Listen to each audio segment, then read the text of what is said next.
जय सलाम, आप देख रहे हैं मेरे YouTube channel SK cricket show. एक नई वीडियो और एक नए मौजू के साथ आपकी खिदमत में हाजिर होते हैं। बात करने जा रहे हैं पाकिस्तान और बांग्लादेश के दरमियान जो T20 सीरीज स्टार्ट होने जा रही है, उस हवाले से बड़ी अपडेट्स हैं वो आप तक पहुंचाते हैं। तो अगर आप मेरे चैनल पर नए हैं और पहली दफ़ा आए हैं तो जल्दी से जल्दी चैनल को सब्सक्राइब कर लें और बेल आइकन को ज़रूर दबाएं ताकि लेटेस्ट वीडियो आप तक पहुँचती रहें।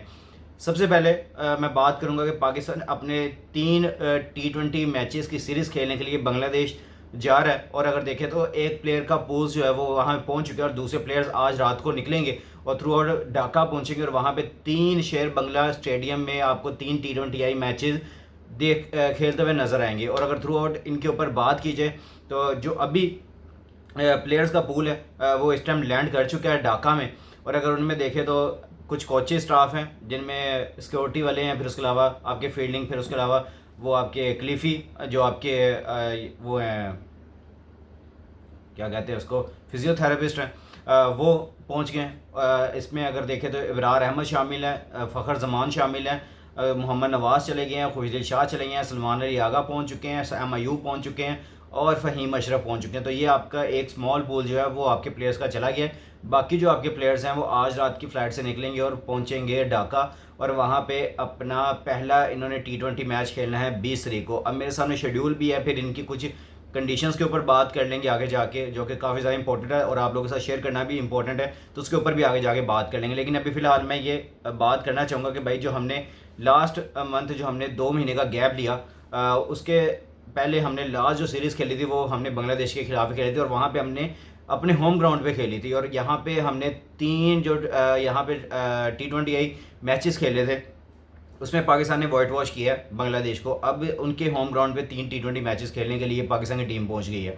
तो अब जो सिनेरियो है वो बड़ा है और मैं कह रहा हूँ कि जो आपका स्टेडियम के जो कंडीशंस हैं वो बड़ी आउटस्टैंडिंग, आपको अंदाज़ा है भी और मैं आपको बता भी देता हूँ कि भाई जो शेर बंगला स्टेडियम है उसमें ज़रा फास्ट बॉलर्स को मदद मिलती हुई नज़र आती है और थ्रू आउट अगर उसके ऊपर नज़र डाली जाए तो काफ़ी अच्छे मैचेस पाकिस्तान पहले भी ढाका में जीत चुका है। तो पाकिस्तान को अच्छा एक्सपीरियंस हासिल है, लेकिन टीम आपकी वैसी एक्सपीरियंस नहीं है क्योंकि काफ़ी ज़्यादा जो आपके प्लेयर्स हैं वो बांग्लादेश में अभी नहीं खेले।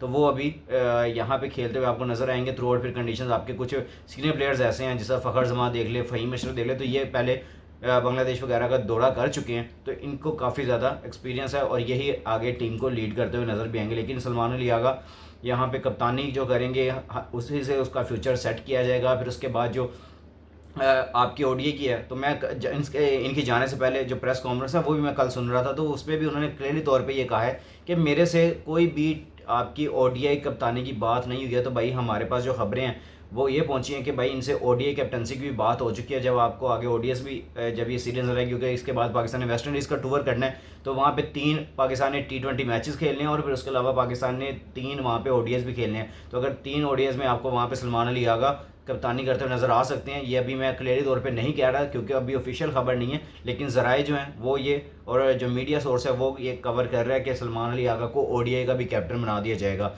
तो एक अच्छी इंक्लूजन ये है कि वो अच्छे इंटेंट के साथ जा रहे हैं, सलमान अली आगा अच्छे इंटेंट के साथ कैप्टनसी करते हुए नजर आ रहे हैं और थ्रू आउट अच्छे इंटेंट के साथ लड़कों को लेकर चल रहे हैं, क्योंकि आगे एशिया कप सितंबर में हमने खेलना है, वो भी T20 फॉर्मेट में है। फिर उसके बाद हमने T20 वर्ल्ड कप अगले साल खेलना है, वो भी आपके सामने सर पे आके खड़ा है। तो इस वजह से जो तैयारियां हैं पाकिस्तान ने अब ये तैयारियां शुरू कर दी। हालांकि पाकिस्तान ने वेस्ट इंडीज़ के टूर के लिए भी कहा था कि हमें 5 T20 मैच दे दें या 6 T20 मैच दे दें, हम ओडीआई सीरीज़ को ख़त्म कर देते हैं। लेकिन वेस्ट इंडीज़ ने कहा कि भाई हम वैसे जो शेड्यूल है वैसे ही हम खेलेंगे, हमने आपको T20 ज़्यादा नहीं देने और ना ही हमने खेलने हैं, हमने 3 ही खेलने हैं। फिर उसके बाद हमने 3 वनडेज़ खेलने हैं। अगर हो जाए तो फिर आपको बाबर आजम जो फैंस हैं वो आपको फिर नज़र नहीं आते खेलते हुए, आपको वहाँ पे एक ये एज मिल गया कि आप बाबर आजम को वेस्ट इंडीज़ टूर पे देख सकते हैं।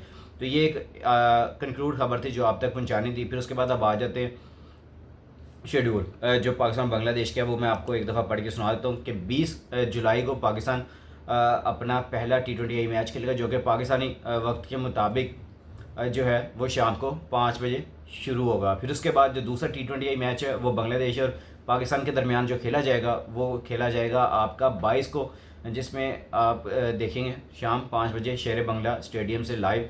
फिर उसके बाद जो तीसरा T20 मैच है वो पाकिस्तान बांग्लादेश के दरमियान स्टार्ट होगा 24 जुलाई को।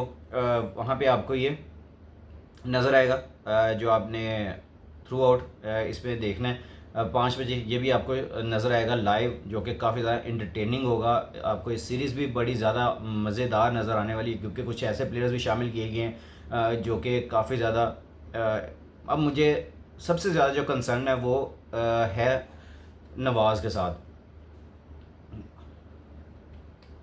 वो जो बैटिंग वाले नवाज़ है, मैं मोहम्मद नवाज़ की बात नहीं कर रहा, वो तो पता नहीं किस वाइल्ड कार्ड एंट्री के ज़रिए यहाँ पे अंदर पहुँच चुके हैं।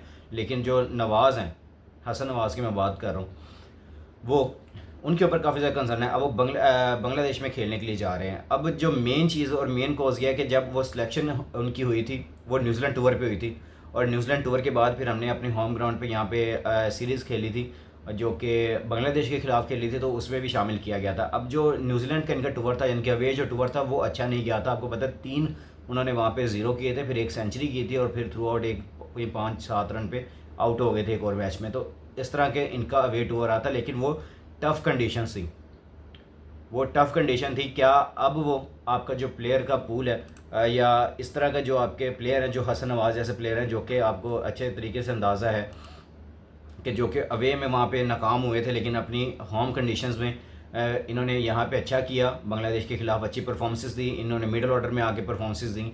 पीएसएल में इसी तरीके से या इसी तर्ज पे इनको मिडल ऑर्डर में शामिल किया गया, और आपके सामने है कि उन्होंने मिडल ऑर्डर में यहाँ पे भी परफॉर्मेंसेस दी पाकिस्तान की टीम के तरफ से भी।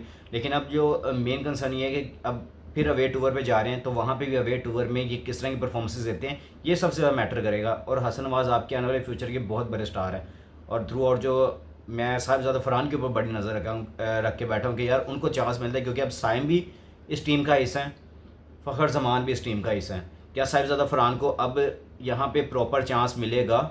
क्योंकि साहिबजादा फरहान को प्रॉपर चांस देना चाहिए। जब आपके साइम अयूब नहीं थे, आप साहिबजादा फरहान को भी लेके आए थे, आपने अब्दुल्ला शफीक को भी ट्राई कर लिया था, लेकिन आपको यहाँ पे कोई भी प्रॉपर स्लॉट नज़र नहीं आई थी। अब क्या साइम अयूब और फ़खर जमान ओपनिंग करेंगे, या फिर उनकी जगह पे चांस दिया जाएगा यहाँ पे आपके साहिबजादा फरहान को? मैं तो चाहता हूँ भाई साहिबजादा फरहान के साथ जाएँ और साइम अयूब के साथ जाएँ। फ़खर जमान ने इतनी परफॉर्मेंसेस पाकिस्तान के लिए दी हुई हैं कि हमें उनकी प्रूफ नहीं चाहिए, और वो वैसे भी हमारे फाइनल प्लेइंग 11 का हिस्सा होंगे ही होंगे जब आप एशिया कप या किसी बड़े इवेंट पे जाएंगे। लेकिन मैं फिर भी ये कहूँगा कि आपके पास ये अच्छा चांस है, और ये सीरीज़ अच्छी चांस है कि आप यहाँ से, और अगली जो वेस्ट इंडीज़ की आ रही है, आप वहाँ पे साहिबजादा फरहान को यूटिलाइज़ करें, उसकी परफॉर्मेंसेस देखें वो किस तरह की ओपनिंग करते हैं, साइम अयूब के साथ खेले। अगर साइम अयूब बीच में अगर नहीं उनसे परफॉर्मेंस होती, या वो अर्ली ऑन आउट हो जाते हैं, 1-2 मैचेस देखें, 3 मैचेस देखें, अगर अर्ली ऑन नहीं उनसे परफॉर्मेंसेस होती, तो फिर आप वहाँ से इनको शफल करके फिर आप फ़खर जमान को भी लेके आ सकते हैं, साहिबजादा फरहान को लेके आ सकते हैं। तो इस तरह आपने शफल करके प्लेयर्स को चांस देना है। ये सीरीज़ बहुत इंपॉर्टेंट है यंगस्टर्स के लिए, उनका फ्यूचर डिसाइड करने के लिए, आपके पाकिस्तान की क्रिकेट का फ्यूचर डिसाइड करने के लिए ये सीरीज़ बहुत ज़्यादा इंपॉर्टेंट है, ये वाली और वेस्ट इंडीज़ वाली, क्योंकि आगे एशिया का फिर सर पे है। आपका सिर्फ 1 से 1.5 महीना रह गया, फिर आपने एशिया कप खेलना है। सितंबर में आपने एशिया कप खेलना, तो आपको वहाँ से या उससे पहले आपको अपने अपने प्लेयर्स और अपने 25 प्लेयर्स का जो पूल कल सलमान अली आगा भी कह रहे थे, तो आपने वो तैयार करना है, और इस तरह आपने कंसिस्टेंट चांस देने हैं, तो आपके तैयार होंगे। तो ये मालूमाती वीडियो और ये आप लोग के लिए इन्फॉर्मेटिव जो है कंटेंट वो आपके लिए लेके आया था। आप नीचे कमेंट सेक्शन में अपने रहकर ज़रूर कीजिएगा, दुआ में हमें भी याद रखिएगा, और जिस भाई ने अभी तक चैनल को सब्सक्राइब नहीं किया वो जल्दी से जल्दी चैनल को सब्सक्राइब कर लें, और बेल आइकन को ज़रूर दबाएं ताकि लेटेस्ट वीडियो आप तक पहुँच जाए। इंशाल्लाह मिलते हैं नेक्स्ट वीडियो में। टेक केयर, अल्लाह हाफिज़।